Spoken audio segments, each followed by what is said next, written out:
Hi everyone, it's Jesse Drever here from Leisure Networks and welcome to the fourth and final webinar in the G21 Club Development webinar series. Today's topic is around child-safe sport, and I've been lucky enough to be joined by Sam Delamata from SIGPA as we talk around what local clubs can really do to at least start the discussion and to put some things in place to make sure that children and young people are safe in sport. Enjoy the session. Hi everyone, it's Jesse Drever here from Leisure Networks. Welcome to the fourth session in the G21 Club Development webinar series. The first session in this series was around grant writing. The second one was around strategic planning. The third session around inclusive coaching, and today's session around child-safe sport. Firstly, I wish to begin by acknowledging the Wadawurrung people of the Kulin Nations, the traditional owners of the land on which I'm presenting from. I'd also like to acknowledge the traditional owners of the land you're all listening in from, and I wish to pay respects to their elders past, present and emerging.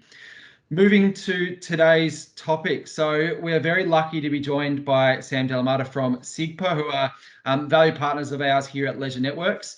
Sam has done a lot of work in the child safe sport area. And for those listening, you might have heard her on our LN Connect podcast recently on a really popular episode. So welcome, Sam. Thanks for having me. Sam, obviously, we'll get right into it. Child safety in sport, I think it's probably got a lot more publicity and awareness through a lot of work that's been done in the space the last couple of years, but it's obviously been something that has been around and been significant for a long period of time. I guess, do you want to start off by explaining your role in some of the work that you do in the space? Sure. So I actually have a community services background essentially, but I have been working in the space around preventing abuse in institutions and child safe organisations for quite some time, and I've landed in the sporting sector, which is an interesting place to be because it is.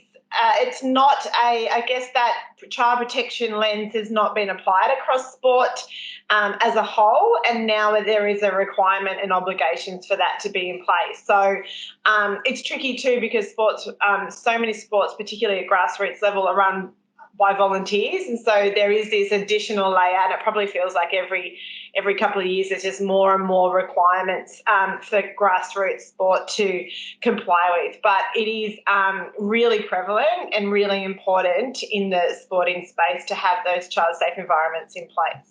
Yeah, absolutely. And I suppose with the obligations for clubs, we've definitely found that there are obligations. Clubs often can probably feel a little bit overwhelmed as to what their responsibilities are and how they actually carry that out. I suppose, what are you seeing in the space and the conversations you're having? I know you do a lot of work with Hockey Australia and rolling out some of their online portals. What are you seeing in terms of the direct relationships between the obligations, what sports are doing, and how that flows to community sport level?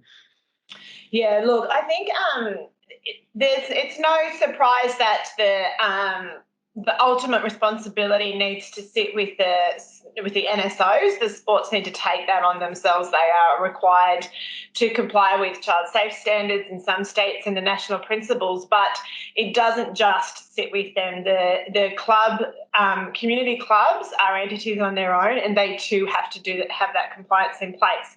What a great arrangement would look like is that the NSO has the resources, the support, the policies, the education, and then rolls that out to grassroots. But it's not quite something that's happening across all sports yet.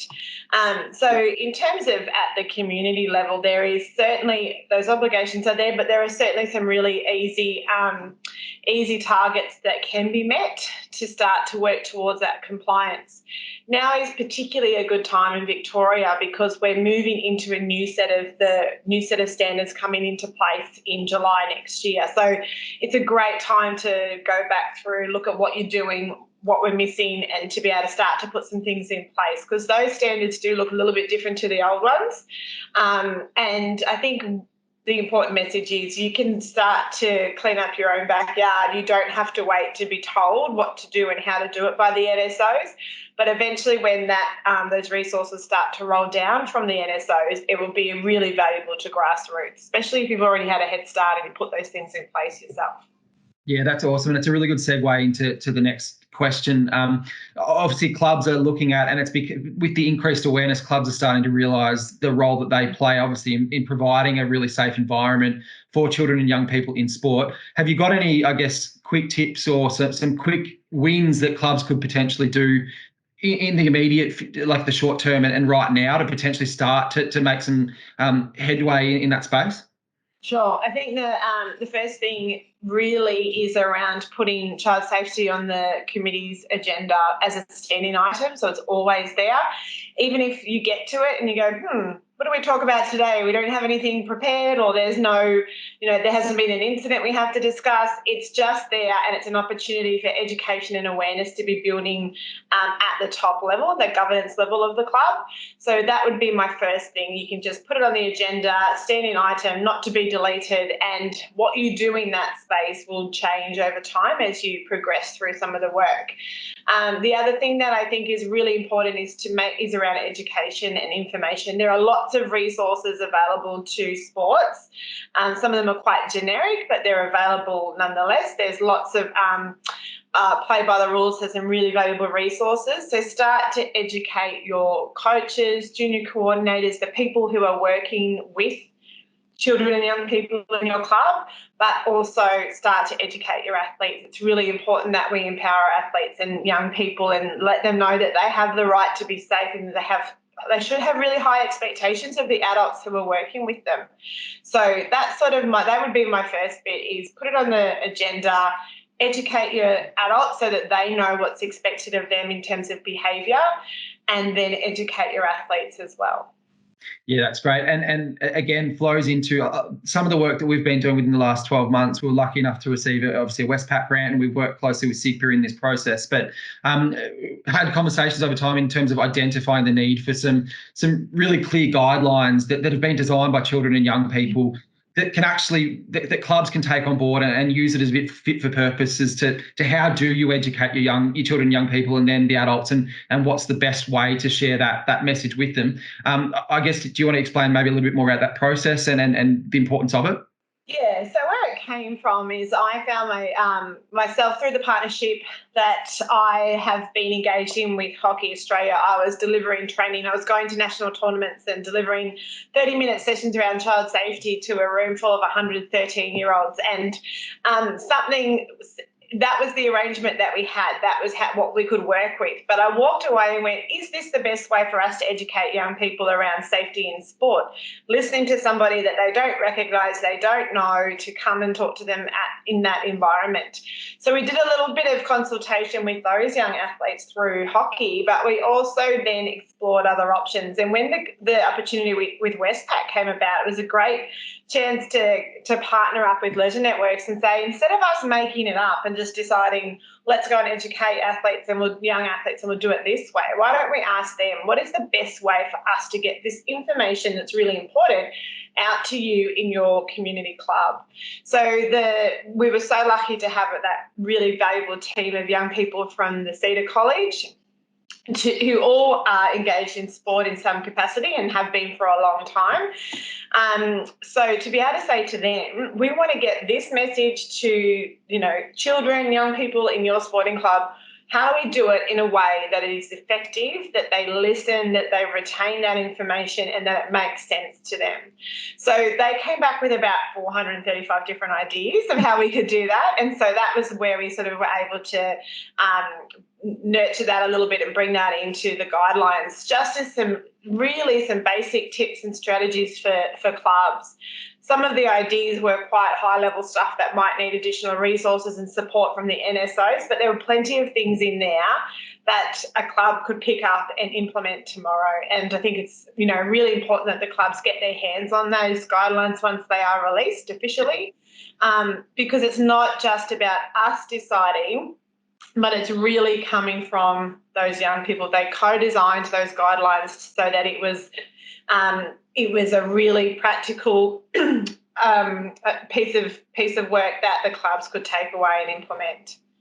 Yeah, absolutely. And I think that in terms of the stage we're at with that process at the moment, we're in the final steps of finalising it, and included within that resource package, it's available to anyone, obviously, is the guidelines themselves, which will be a document along with an accompanying video that kind of explains the backstory as well as some of the key recommendations that's come out of that process. And then we're obviously developing an education package that then sits around that as well, and working with some clubs at the moment, which will again give us some really important feedback and data. And in terms of the education, you might want to just touch on briefly as to what that might look like for clubs, especially within the region. Yeah, so it's all very well for us to say, oh, young people said that they should have information sessions delivered to them after training, but what the clubs then don't have necessarily are the people in-house to then deliver that. So we want to upskill them, but we want to keep the whole thing really simple. I think when we start to talk about preventing harm and abuse, child protection, child safety, there is an immediate sort of panic of this is too heavy for us. We don't know about this. We shouldn't do it. When in actual fact, you absolutely should do it. You have to do it, and you're actually best placed to do it if we try and keep the messages really simple. So to support the guidelines, we'll be providing clubs with some education around how to deliver that, how to get the message out, and then how to be well positioned as a club to listen and to respond to any sort of disclosures or reports that might come out of that. So what happens when we educate and empower young people to speak up about concerns of safety is they hopefully speak up about concerns of safety, but they might be coming back to the club to do that. So you guys really need to, as clubs, be ready to take on those conversations and to make sure you follow the right steps to report that. So we want to kind of really give you the skills and the strategies to both deliver the education, but also to be on the receiving end should it elicit any sort of disclosures from young people. Yeah, absolutely. And in terms of the release of the resources, we've included on the video here an email address. If you'd like to send us your details, we can include you in any correspondence that goes out, so you can get it as soon as it's basically made live. Sam, we'll basically wrap up there, but in terms of some learnings for clubs, obviously you've touched on making it part of the conversation now, involving not only your adults but your children within your own clubs in the conversation to make them aware of kind of what their rights are, what the obligations are. As I said at the start, we have seen there is that a little bit level of fear or being overwhelmed, but I guess a final message of encouragement or message of support for any of the clubs that might be listening into this session. Yeah, look, it's not going anywhere. You can't avoid it. So the best way to embrace the work that needs to be done is to access some of those resources and supports that are out there. If you want to listen to me talk about it for 40-something minutes, there's a podcast which talks about really specific strategies that clubs can put in place. I know that Vic Sport have a number of resources, and reach out to Leisure Networks because we've been putting on sessions for different clubs and for associations where we can start to sort of plant that seed as well. So don't avoid it because you have these legal obligations, but please reach out and access some of the supports that are around. We will find ways to get that information out to you that is applicable, affordable, and also going to give you those, like, a head start to get the ball rolling and put things in place for your young athletes.